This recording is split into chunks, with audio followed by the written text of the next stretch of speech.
మీ ఎలాంటి వ్యాపార ప్రకటనలకైనా వెంటనే మా ఛానల్ సంప్రదించండి. అందరికీ నమస్కారం. నేను శిరీష. ప్రస్తుతం మనతో పాటు ఉన్నారు ప్రముఖ జ్యోతిష్య వాచస్పతి బ్రహ్మశ్రీ పోతుకుజ్జి చంద్రమౌళి శాస్త్రి గారు. గురుగారితో మాట్లాడతాం.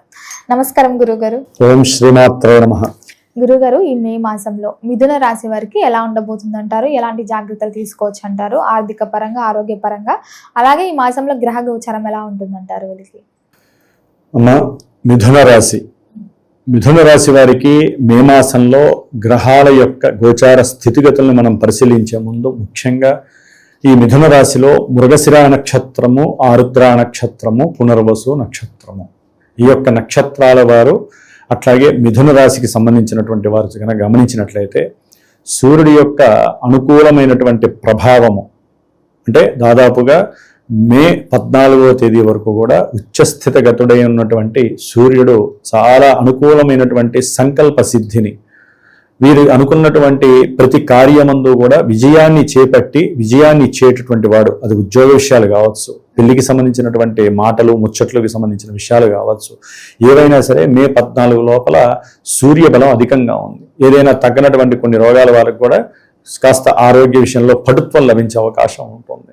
అట్లాగే ప్రయాణాల యందు ఏదైనా సరే ఉద్యోగరీత్యా కావచ్చు, ఆరోగ్యరీత్యా కావచ్చు, తండ్రిపరమైనటువంటి కొన్ని భూ విషయాల పరంగా కావచ్చు, వీరు ఏదైనా సరే ప్రయాణాలు చేపట్టిన ఆ ప్రయాణాల యందు అట్లాగే వారు వెళ్ళేటటువంటి ఆ కార్యాలయందు కూడా చాలా విశేషమైనటువంటి ఫలితం లభిస్తుంది.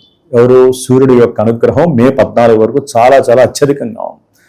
ఇదే సందర్భంలో బుధుడు కూడా, వీరి యొక్క జన్మ రాశ్యాధిపతి అయినటువంటి బుధుడు కూడా రవితో కలిసి ఉండటం వలన ఇంకా విశేషమైనటువంటి బుధాదిత్య యోగము వీరికి నడుస్తోంది. దాని వలన ఏదైనా సరే పిత్రార్జితానికి సంబంధించినటువంటి భూగృహ సంబంధిత విషయాల యందు అఖండమైనటువంటి లాభసిద్ధి కలుగుతోంది. అవి అమ్మటము, క్రయ విక్రయాదులు, ఆ క్రయ విక్రయాదులు జరిగి చక్కటి లాభము కలగటానికి రవి బుధులు చాలా చాలా అనుకూలిస్తున్నారు. అంటే జన్మజాతకంలో వీరికి ఏదైనా లగ్నం నుంచి దశలు అంతర్దశలు చాలా అనుకూలంగా ఉండి ఏ కుజుడో లేకపోతే ఏ చతుర్థాధిపతో అనుకూలంగా ఉంటే, ఈ రవి బుధులు కూడా జాతకంలో అనుకూలంగా ఉంటే ఇక్కడ వీళ్ళు సరైనటువంటి ఫలితాలను ఇస్తారు. ఇక్కడ మనం చెప్పినంత మాత్రాన ఇక్కడ అన్ని అనుకూలంగా ఉన్నాయని చెప్పుకోవడం కాదు. జన్మ జాతకం మెయిన్. అక్కడ అనుకూలంగా లేకపోతే ఈ విషయాలు బొమ్మ బురుసులాగా తిరగబడిపోతాయి. ఏదైనా కొంత చంద్రుడి యొక్క రాశి కదమ్మా, ఇప్పుడు వారి జన్మ నక్షత్రాలు రాశులు పర్ఫెక్ట్గా ఉంటే ఈ యొక్క ఫలితం అనేటటువంటిది కంపల్సరీ వారికి జరిగి తీరుతుంది. గవర్నమెంట్ జాబ్స్ పరంగా ప్రయత్నం చేస్తూ ఉంటారు కదా, విద్యాలయాల్లో ఏదన్నా బీఈడీ చదివినటువంటి వాళ్ళు గవర్నమెంట్ జాబ్స్లో ప్రయత్నాలు చేస్తూ ఉంటారు. ఆ విషయాల్లో కూడా మంచి లాభము. కొంతమంది పొలిటీషియన్స్లో కలిసి మాట్లాడాలి అనుకుంటారు, అంటే వాళ్ళ గృహాలకు సంబంధించి లేకపోతే ఇంకేదన్నా పర్సనల్గా వ్యాపారానికి సంబంధించింది. ఆ విషయాలు మే 14 లోపల వీరికి చాలా అనుకూలమైనటువంటి పరిస్థితులు. అందులో మళ్ళీ మే 10 లోపలే. ఎందుకని? కుజుడు వస్తాడు మే 10 తర్వాత. మే 11 నుంచి కుజుడు స్వక్షేత్రంలోకి వస్తాడు. అంటే మే 10 లోపల ఎందుకన్నానంటే మే 11 నుంచి ఈయన కూడా కలిసేసరికి ఆ 4-5 రోజులు చాలా విశేషత్వము అంటున్నాం.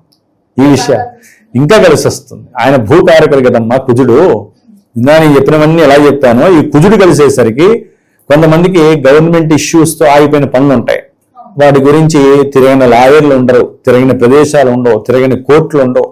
అవన్నీ కూడా వాళ్ళకి అనుకూలం చేసేటటువంటి పరిస్థితి ఈ కుజుడు, బుధుడు, రవి కలిసి లాగిచ్చేస్తారు. కొంతమందికి ఆరోగ్యపరంగా కొన్ని సమస్యలు ఉంటాయి, దీర్ఘకాలికంగా చర్మ సంబంధిత రోగాలు, అవన్నీ కూడా తీసేస్తాడు. కొంతమందికి బంధువుల వలన కొన్ని ఇబ్బందులు ఉంటాయి, అవన్నీ కూడా తీసేస్తాడు చక్కగా అన్నదమ్ములతో. అనుకూలమైనటువంటి పరిస్థితులు. కొంతమందికి అప్పులు చేస్తారు, గృహపరంగా కానివ్వండి, పిల్లల చదువు పరంగా కానివ్వండి, తండ్రి యొక్క ఆరోగ్యపరంగా కానివ్వండి, ఏ పరంగా అయినా సరే అప్పు చేసిన వాళ్ళు అప్పు తీర్చే యోగకాలం ఇది మే 14 వరకు. ఆ మే 14లో మే 10 నుంచి 14 కంపల్సరీ శుభం జరుగుతుంది వీళ్ళకి. ఎందుకని?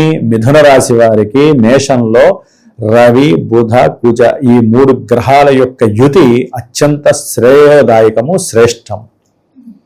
ప్లస్ కుజుడు యొక్క దృష్టి కూడా ద్వితీయ స్థానం మీద పడుతుంది కాబట్టి కంపల్సరీ చక్కటి లాభము, ప్రమోషన్స్లో ఉన్నతమైనటువంటి స్థితి కలుగుతుంది. మే 15 తర్వాత ఈ రవి యొక్క మార్పు మళ్ళీ వృషభ రాశిలోకి మారుతుంది, 12వ స్థానము. అక్కడ మళ్ళీ వీరు అనుకున్నటువంటి పనులు యందు ఆశించేంత శుభ ఫలితాలు కరక్కపోవచ్చు. ప్రయాణాల యందు కొంత ఆర్థికపరమైన సమస్యలు, నష్టాలు, కష్టాలు తండ్రితో ఏదన్నా మాట్లాడితే విభేదాలు, కుటుంబ పరంగా కొంత ఆర్థిక సమస్యలు, వీరికి కాస్త వాళ్ళ యొక్క సెల్ఫ్ నాలెడ్జ్ మీద, ఆత్మవిశ్వాసం మీద కూడా వాళ్ళు కోల్పోతారు, నేనేమీ చేయలేనా అని. అలా జరుగుతున్నప్పుడు అనారోగ్య బాధలు కూడా ఎక్కువ అవుతాయి.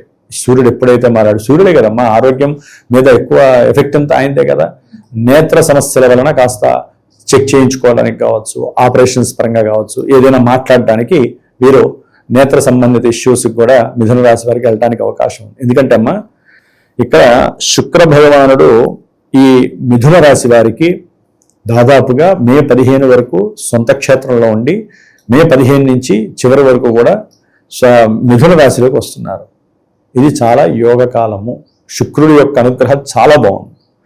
అంటే ఈ మే నెల మొత్తంలో 15వ తారీఖు వరకు కూడా రవిబలం బాగుంది, బుధబలం బాగుంది, కుజబలం బాగుంది, శుక్రుడు స్వక్షేత్రంలో ఉండి బలంగా ఉన్నాడు. తర్వాత శుక్రుడు మే 15 తర్వాత మంచి ఆర్థిక లాభాన్ని, అనుకున్న కార్యాలయంలో ముందుకు తీసుకెళ్లటం, మాట ముచ్చట్లు అంటే ఎవరితో ఉన్న బంధువులతో కాస్త ఎడమొహంగా పెడమొహంగా ఉన్నటువంటి వారు కాస్త వాళ్ళతో అనుకూలంగా మాట్లాడేటటువంటి సాహసం చేయటం, అలాంటివి కొన్ని జరగటానికి ప్రేమ ఆప్యాయతలు పంచుకునే పరిస్థితి, సంతాన విషయంలో కూడా కొంత ఆలోచనలు పరాలోచనలు చేయటం, వీరిని ఏ దేశానికి పంపించాలి, లేకపోతే వీరికి వివాహం ఎట్లా చేయాలి. ఇక్కడ ఇంకో విశేషం ఉందమ్మా, వివాహానికి సంబంధించిన విషయంలో ఈ మిథున రాశి వారు కొంచెం ఈ నెలల్లో కొంచెం స్ట్రగుల్స్ పడే అవకాశం. కొంతమందికి వివాహానికి ముందుకొచ్చి వెనక్కి వెళ్ళిపోవటం, మాట్లాడుకొని కూడా లేదులేండి మాకు ఇష్టం లేదు అనుకోవటం, ఏవేవో చెప్పేవాళ్ళు ఉంటారు. కొంతమందికి ద్వికలత్ర యోగం అని చెప్పి ఒకసారి పెళ్లి అయిపోయి విడాకులు తీసుకొని రెండో పెళ్లికి కూడా సిద్ధపడితే అది కూడా జరగకపోవడం, ఇలాంటివి జరగడానికి అవకాశాలు ఉన్నాయి. గురుడు సొంత రాశిలో ఉండటం వలన అదొక వేధ కారకుడు ఆయన వీళ్ళకి. కాబట్టి వివాహ విషయంలో జూన్ 2వ తారీఖు నుంచి వీరికి అనుకూలం కావాలి అనుకుంటే జూన్ 2వ తేదీ మంగళవారం మూలా నక్షత్రము రోజున హైదరాబాద్లో ప్రత్యేకించి నేను పెళ్లి కానటువంటి పురుషులు ఎవరైతే మగవారు ఉంటారో 28 ఏళ్ల నుంచి దాదాపు 39-40 సంవత్సరాల వరకు పెళ్లి కాని వాళ్ళు చాలా మంది ఉన్నారమ్మా. అన్ని రకాలుగా హంగులుండి కూడా ఆర్థికంగా బాగుంటారు, ఉద్యోగంలో వ్యాపారంలో స్టెబిలిటీ ఉన్నవాళ్ళు, తల్లిదండ్రులు మంచి పోషించేటటువంటి స్థితి ఉన్నటువంటి వాళ్ళు పెళ్లి కాని వాళ్ళు ఉన్నారు. జన్మజాతక ప్రభావం 99% ఉంది, 1% ఇక్కడ స్త్రీలు ఒప్పుకోకపోవడం. మొత్తం స్త్రీల మీద వేయకూడదమ్మా. జన్మజాతకంలో మనకి అవయోగాలు ఎన్నో ఉంటాయి, వివాహం కాకుండా ఎన్నో రకాల కుజదోషాలు కావచ్చు, సర్పదోషాలు కావచ్చు, పితృదోషాలు కావచ్చు. అట్లాగే ముఖ్యంగా కన్యను ఆకర్షించేటటువంటి మాట స్వభావం కూడా వీళ్ళకు ఉండాలి. ఇక్కడ ఏంటంటే అమ్మా వివాహ విషయంలో అసలైనటువంటి వధూవరుల కన్నా తల్లిదండ్రుల యొక్క ప్రోత్సాహం ఎక్కువైపోయింది. అంటే ఏ విధంగా అంటే అసలైనటువంటి పెళ్లి చేసుకునే వాళ్ళు మాట్లాడే సిచ్యువేషన్స్ కన్నా తల్లిదండ్రులకి టెన్షన్స్ ఎక్కువైపోయినాయి. అక్కడే సగం చెడిపోతుంది వ్యవహారం అంతా. సరే దీని మీద నేను వేరే వీడియో తీస్తాను. ఇదేంటంటే వీరి కోసం ప్రత్యేకించి నేను సుబ్రహ్మణ్యేశ్వరుడు యొక్క కళ్యాణము అంటే వల్లి దేవసేన అమ్మవారితో సహితంగా సుబ్రహ్మణ్యేశ్వర కళ్యాణం చేసి దానికి ముందు ఒక వారం పాటుగా కన్యా పాశుపత రుద్రహోమానికి సంబంధించిన మంత్రాన్ని ఎవరైతే గోత్రనామాలు ఇస్తారో వారికి సంబంధించినంత వరకు కూడా ఆ మంత్రాన్ని ఒక రుద్రాక్ష మీద ధారాదత్తం చేసి జపతీర్థము అది స్వామివారికి వేసి ఆ 2వ తారీఖున చక్కగా కన్యా పాశుపత రుద్రహోమం చేస్తున్నానమ్మా. అంటే ఇటు కళ్యాణము ఇటు హోమము ఎవరైతే అందుబాటులో ఉన్న వాళ్ళు వచ్చి కూర్చొని వాళ్ళు కూడా చేసుకోవచ్చు. దూరంగా ఉన్న వాళ్ళకి కూడా ఏం చేయాలో నేను చెప్తాను. ఆ ప్రసాదంగా వారికి ఆ జపమాలతో పాటుగా ఈ భస్మం ఇస్తాను. ఇది అయిపోయిన తర్వాత 48 రోజులు వాళ్ళు తప్పకుండా ఈ భస్మాన్ని పెట్టుకుంటూ నేను చెప్పే మంత్రంతో ఆ యొక్క మంత్రాంతి ఈ రుద్రాక్షతో కనుక వాళ్ళు ఇన్నిసార్లు అని జపం ఉంటుంది. ఆ మంత్రాన్ని ఎవరికి వాళ్ళు పర్సనల్గా మాత్రమే చెప్పాలి. అది చెప్తాను. చక్కగా వాళ్ళు కనుక చేసుకుంటే నెక్స్ట్ మళ్ళీ మనకి అధిక జ్యేష్టం అయిపోయి నిజ జ్యేష్ఠ మాసం వచ్చినప్పుడు ఆగస్టులో మనకి మంచి మాసం వచ్చినప్పుడు ఏ రాశితో సంబంధం లేకుండా పెళ్లి కావాలి అనుకుని ఎవరైతే దీనికి వస్తారో వాళ్ళందరికీ చాలా వరకు పెళ్లిళ్ళు అవ్వడానికి ఈ యొక్క సుబ్రహ్మణ్యేశ్వరుడు శివపార్వతుల యొక్క అనుగ్రహం హోమరూపకంగా కళ్యాణ రూపకంగా వాళ్ళకి లభిస్తుందని నేను నమ్మి వాళ్ళకి చెప్తున్నాను. కాబట్టి ఎవరైనా పెళ్లి కానటువంటి పురుషులు పెళ్లి అవకాశం కోసం, ఎందుకంటే చాలా మందికి మిథున రాశి వారికి అవకాశం ఉంది ఇప్పుడు జూన్ నుంచి అక్టోబర్ 31 వరకు గురుడు మారుతున్నాడు కాబట్టి మే మాసంలో మనం పూజ ప్రారంభం చేసేటటువంటి గణపతి పూజలో కనుక చేసుకుంటే చాలా విశేషంగా ఉంటుంది. ముఖ్యంగా అమ్మ 3వ స్థానంలో మిథున రాశి వారికి కేతు సొంత నక్షత్రంలో ఉండటం వలన గవర్నమెంట్ ఉద్యోగరీత్యా వీరు చేసే వ్రాతపూర్వకమైనటువంటి ఇంటర్వ్యూలు కానీ ఏదైనా సరే విజయం సాధించడం తథ్యం. 15 వరకు మళ్ళీ సూర్యుడు మారినంత వరకు, సూర్యుడు మళ్ళీ రాశి మారితే కొంచెం కష్టపడాల్సి వస్తుందమ్మా. ఆర్థికంగా కూడా కొంచెం నష్టపోవాలి, ప్రయాణాల వల్ల సమస్య, ఆరోగ్యపరంగా కొన్ని సమస్యలు ఎదురవుతాయి. 10వ స్థానంలో ఉన్నటువంటి శని భగవానుడు అక్కడే ఉంటాడు కాబట్టి ఆయన మే 17న బుధ నక్షత్రంలో రేవతి నక్షత్రంలోకి వచ్చినప్పుడు ఆరోగ్యపరంగా, ఉద్యోగపరంగా, విద్యార్థులకు విద్యపరంగా ఎన్నో ఆటంకాలని, శ్రమని కలుగజేస్తూ, ఉద్యోగంలో మార్పులు చేర్పులు డైనమాలో పడేస్తూ, అసలు కొంతమంది భార్యాభర్తల మధ్య విశేషమైనటువంటి తగులు పెట్టే పరిస్థితి ఉంటుంది. అది మాతృ సంబంధితంగా కూడా వీరి మధ్య అంటే తల్లి పరంగా దోషం కలిగే అవకాశం కూడా కలుగుతుంది మిథున రాశి వారికి. కాబట్టి ఆరోగ్యం జాగ్రత్తగా ఉంచాలి. విద్యార్థులు విద్యంతో నిమగ్నమై సరైనటువంటి ప్రణాళికలు తయారు చేసుకొని చదువుకోవడం చాలా విశేషము ఈ మిథున రాశి వారు. వ్యాపార విషయంలో కూడా పెట్టుబడుల విషయంలో కూడా కొంచెం జాగ్రత్త తీసుకోవాలి, నష్టపోయే ప్రమాదం ఎక్కువగా ఉంటుంది. మరి గురుగారు ఈ మాసంలో అన్ని రంగాల వారు ఎలాంటి పరిహారాలు చేసుకోవచ్చు అంటారు? ఏ దైవాన్ని పూజిస్తే కలిసి వస్తుందంటారు? మా మిథున రాశి వారు దత్త చరిత్ర పారాయణ చేయటం ద్వారా భవిష్యత్తులో వీరికి అన్ని రకాలుగా వివాహ యోగము, ఆర్థిక యోగము, ఉద్యోగ యోగము, వ్యాపారంలో కాస్త లాభం కలగటము, గృహయోగము కలగటానికి అవకాశం ఉంటుంది. గురుడికి సంబంధించిన జపము, పాశుపతము ఒకటమ్మ జన్మజాతకంలో ఉన్నటువంటి లగ్నము, దశాంతర దశలు మెయిన్ పార్ట్స్ ఇక్కడ చూపిస్తూ ఉంటాయి. అవే మెయిన్ సిస్టమ్ని ఆపరేట్ చేస్తూ ఉంటాయి. కాబట్టి జన్మజాతకాన్ని చూపించుకొని ఏ పరిహారాలు ఆచరించడం అనేది ఇండివిజువాలిటీ. సరే, వివాహం గురించి ఇందాక చెప్పాను. ఇక వివాహమే అనుకున్న వాళ్ళు వివాహపరంగా దీనికి ఆలోచించకుండా పీఠానికి ఫోన్ చేయండి. చక్కగా వివాహ యోగాన్ని మీరు హస్తగతం చేసుకోండి. ముఖ్యంగా రాహువు దీర్ఘకాలిక ప్రయాణాలు చేస్తూ ఉంటారు కొంతమంది, కొంచెం జాగ్రత్తగా ఉండండి. ఎందుకంటే గ్రహస్థితులు కూడా ఇప్పుడు బాగాలేదు. కాబట్టి ఉన్నంతలో ఏంటంటే అమ్మా, ఈ మిథున రాశి వారికి సూర్యుడు 15 నుంచి మే 15 తర్వాత వీరు కొంచెం ధనలాభం కోసం, కుటుంబం కోసము, అట్లాగే వీరి యొక్క ఆరోగ్యము, అనుకున్న పనుల యందు, ప్రయాణాల యందు ఇబ్బంది లేకుండా ఉండాలంటే మీరు ఏం పని చేసినా ముందు సూర్యనారాయణుడి యొక్క మంత్రాన్ని జపించి వెళ్ళండి. ఆదిత్యుడు మంత్రం ఉంటుంది, అందరికీ తెలిసిన విషయమే. జపాకుసుమ సంకాశం ఒక 6 సార్లు చదవండి. అది అన్ని విధాలు సూర్య నమస్కారాలు చేసుకుంటే అసలు ఇక మీరు అనుకున్న పని తథ్యంగా నెరవేరుతుంది. అది ఏ విషయమైనా సరే, గవర్నమెంట్ రిలేషన్ అయినా సరే. పొలిటీషియన్స్ కూడా కొన్ని సమస్యలు వస్తాయి. ఇప్పుడు బాగానే ఉంటుంది, తర్వాత కొన్ని సమస్యలు వస్తాయి. పారిశ్రామికవేత్తలకి, పొలిటీషియన్స్కి, క్రీడాకారులకి, చలనచిత్ర పరిశ్రమలో ఉన్న వాళ్ళకి కొన్ని ఇబ్బందులు ఎదురవుతాయి. శుక్రబలం చక్కగా ఉంది వీళ్ళకి. గురు శుక్రులు కలుస్తున్నారు మే మాసంలో. కాబట్టి వివాహ విషయంలో, ప్రేమకి సంబంధించిన విషయాలలో కొంతమందికి అనుకూలతలు కలగడానికి ఎక్కువ అవకాశాలు ఉన్నాయి. అంటే ప్రేమించిన వాళ్ళు కొంచెం ముందుకు వెళ్ళి కుటుంబంతో చర్చించి వారి యొక్క జ్ఞానంతో కాస్త మూమెంట్స్ని వాళ్ళకి అనుకూలంగా మార్చుకునే శక్తి లభిస్తోంది.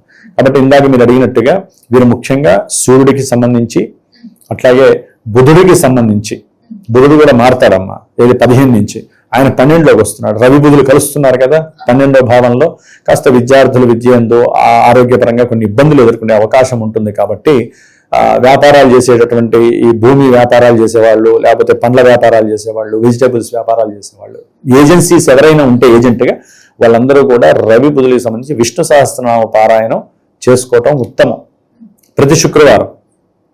అట్లాగే రాహుకి సంబంధించి ప్రయాణాలకు ఇబ్బంది కానివ్వండి, లేకపోతే ఏదైనా సరే ఆకస్మికంగా ప్రయాణాలు చేయటము, లేదా ఉద్యోగపరమైనటువంటి ప్రమోషన్స్ విషయంలో ఎక్కడైనా ఇబ్బందులు కలగటం, ఉద్యోగపరంగా, వ్యాపారపరంగా, పెట్టుబడుల పరంగా ఇబ్బందులు ఎదురైతే దుర్గాదేవి ఆరాధన చేయటం, దుర్గాదేవి ప్రదక్షిణాలు చేయటం, లేకపోతే చండీ హోమం చేయటం, ఇంకా దీన్ని మించిన సమస్యలుంటే బగలాముఖి హోమాలు ఇంకా చాలా ఉంటాయమ్మా. అది ఆర్థికంగా ఖర్చు పెట్టుకొని చేసుకునే వాళ్ళు చేయొచ్చు. భవిష్యత్తులో ఆషాఢ మాసంలో కూడా అందరి గురించి కాస్త స్వల్పంగా చేయడానికి నేను ప్రయత్నంలో ఉన్నాను. తర్వాత విషయం మాట్లాడుకుందాము. కాబట్టి మిథున రాశి వారికి చాలా చాలా అనుకూలమైనటువంటి కాలం నడుస్తోంది. ఏదో మధ్యలో సూర్య భగవానుడి యొక్క అనుగ్రహం లోపించి కొంచెం ఇబ్బందులు పడతారే తప్ప మీరు గనక జాగ్రత్తగా మెయింటైన్ చేసుకుంటూ నేను చెప్పిన కొన్ని పరిహారాలు ఆచరిస్తే శుభంగా మీ జీవితం ఈ నెల రోజులు నడుస్తుంది. గురుగారు, మొత్తం మీద మే మాసంలో మిథున రాశి వారికి ఎలా ఉండబోతుంది, ఎలాంటి జాగ్రత్తలు తీసుకోవాలో తెలియజేసినందుకు ధన్యవాదాలండి. శ్రీరస్తు, శుభమస్తు.